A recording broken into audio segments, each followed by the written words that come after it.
What if I told you that the first great pole of the new era of Formula One in 2026 is already surrounded by suspicions, and that the FIA has had to intervene directly in the Mercedes case? Something that no one expected happened at the Australian Grand Prix. George Russell not only took pole position, he destroyed the entire field with a gap that, in a completely new regulation, simply should not exist. 3/10 over his own teammate and almost a second over some of his direct rivals. An advantage too great to be a coincidence. Within hours, the paddock began to murmur. Rival engineers reviewing data, teams discreetly asking the FIA, analysts studying telemetry, because something about the Mercedes W17 didn't seem to fit with what everyone else had seen in preseason. And then came the turning point. The FIA decided to take a closer look at what was happening inside the Mercedes car. But the most explosive thing of all is that Russell's pace was not just a perfect lap in qualifying. In Friday's long runs, Mercedes also showed brutal consistency in race pace, suggesting that the team could have found a key advantage in managing the new 2026 hybrid system. Something that, if true, could completely change the balance of power in this new era. And while all this was exploding in the paddock, the same weekend Mercedes was also involved in FIA investigations for incidents on the track, penalties in the pit lane and maneuvers under review. All at the same time. All in the same Grand Prix. So the question is now inevitable. Has Mercedes discovered a technical gap that no one else saw? Or are we at the beginning of one of the biggest technical scandals of the new Formula One? What happened in Melbourne was not simply a good qualifying for Mercedes. It was the first big shock moment of the 2026 season. A moment that made engineers, team managers and paddock analysts start asking exactly the same question. How is it possible that there is such a big difference in a completely new regulation? Because when qualifying for the Australian Grand Prix began, everyone expected a very different scenario. The new 2026 regulations promised to equalize performance between teams. Completely new engines, redesigned hybrid systems and lighter cars forced everyone to practically start from scratch. In theory, no one should have a clear advantage, at least during the first few races. But then came George Russell's return. The Briton stopped the clock at 1 minute and 18.518 seconds. Securing the first pole position of the new era of Formula One. Until then, everything seemed normal. Mercedes had been saying for months that the W17 project was ambitious and that they had worked very hard to adapt to the new regulations. The problem was not the pole. The problem was the difference. Russell wasn't just the fastest. He was 3/10 faster than his own teammate Kimi Antonelli, and around 8/10 faster than the best non-Mercedes car, Isaac Hadjar's Red Bull Ford. In a sport where pole positions are normally decided by hundredths, a difference like this is gigantic. At that moment, something changed in the paddock. Engineers began reviewing telemetry data. Rival teams began to observe the Mercedes onboard cameras.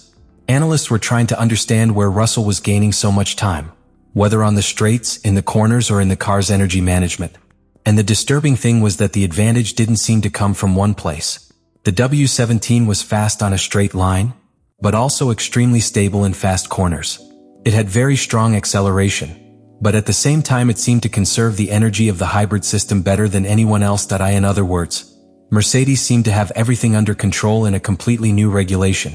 And that is precisely what raised the first suspicions. Because when a team finds such a clear advantage so early, there are usually two possible explanations. Either they have done exceptional technical work, or they have discovered something that others still don't understand. Meanwhile, the analysis of Friday's long runs began to reveal something even more worrying for the rivals. Russell's race pace was incredibly consistent. During long runs on hard tires, the Mercedes was able to stabilize at low to mid 123 times for several consecutive laps, with a best time of 1 minute and 23.138 seconds. That consistency indicated that the car's performance did not depend solely on an aggressive qualifying mode. There was something about the base of the car that worked extremely well. And that's when the awkward conversations began. Because the new 2026 regulation has completely changed the balance between the combustion engine and the electrical system. Energy management is now more important than ever. If a team manages to recover, store and deploy energy more efficiently than the others, it can win tenths in each lap. That means the real advantage might not be in the car's aerodynamics.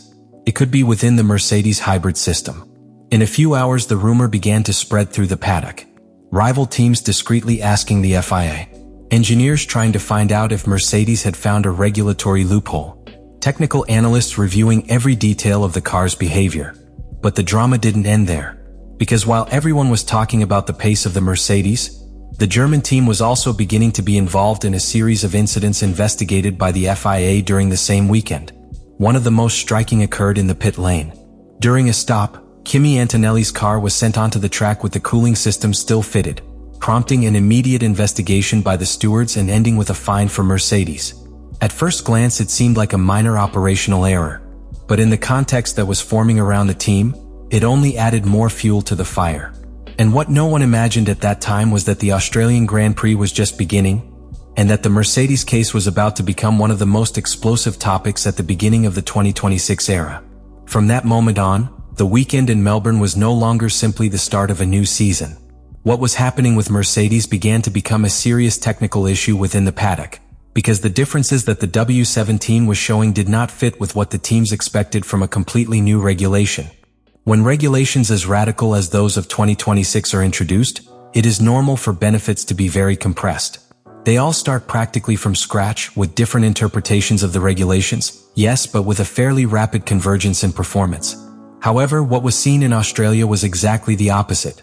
Mercedes seemed to have arrived at the first race with a much more advanced technical base than the rest, and that set off alarm bells. The first conversations began in rival garages even before qualifying finished. Engineers from different teams began to observe in detail the behavior of the Mercedes on the track. Not only the lap time but also how the car accelerated, how it managed energy on the straight, and how it recovered power when exiting corners. Because in the 2026 regulation there is an element that changes absolutely everything: the balance between the combustion engine and the electrical system.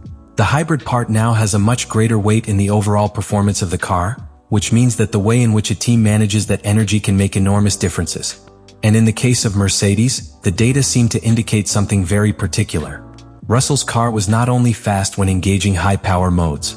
He seemed to maintain a very stable level of performance lap after lap, as if his energy system was operating at a higher efficiency than the rest of the field. This suggested that the German team's advantage was not solely in the chassis or aerodynamics, but in the integration between the engine and the electrical system of the new regulations. At that point, the first formal questions began to arrive. Rival teams asked the FIA for technical clarifications. Not necessarily direct accusations, but questions about certain aspects of the regulations related to energy use, the maps of the hybrid system, and the way in which electric power could be deployed throughout the lap. This caused the regulatory body to start paying special attention to Mercedes over the weekend. It is important to understand something. At that time there was no sentence or any confirmed illegality.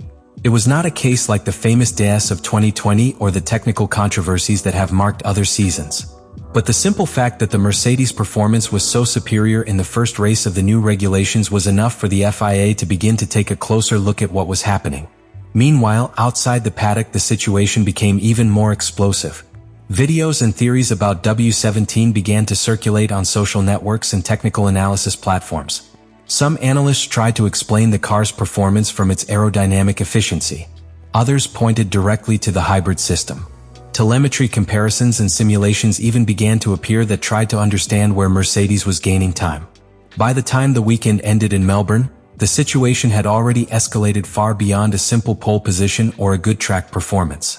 The Australian Grand Prix made it clear that Mercedes had not only started the new era strong, it had completely changed the conversation within Formula One. Because now the paddock was divided into two very clear sides. On one side were those who believed that Mercedes had simply done an extraordinary technical job. After difficult years in the ground effect era, the Brackley team had had time to reorganize its technical structure, prepare the new 2026 regulations months in advance, and build a car that finally lived up to its reputation again. But on the other hand there were the skeptics. Engineers and teams who didn't understand how such a big advantage could appear so soon in a completely new regulation. And in Formula One, when something is not understood, it is investigated. That's why the FIA began collecting additional technical information over the weekend. It was not a formal accusation or an imminent sanction, but something that in the paddock is interpreted as a very clear signal.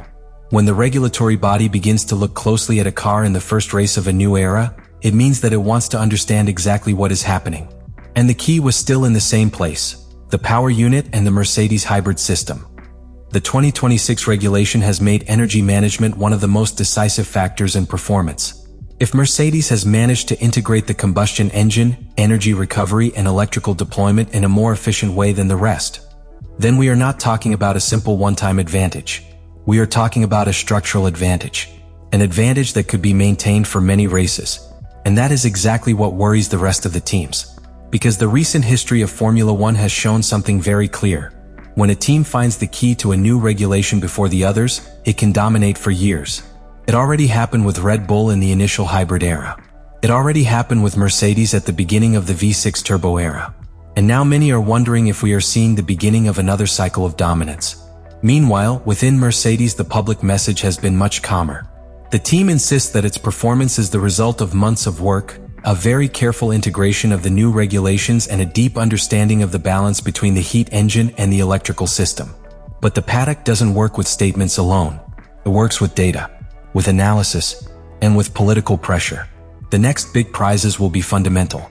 If the Mercedes maintains this advantage on very different circuits, suspicions will not disappear. On the contrary, they will become even stronger. Let me know in the comments what you think about all this.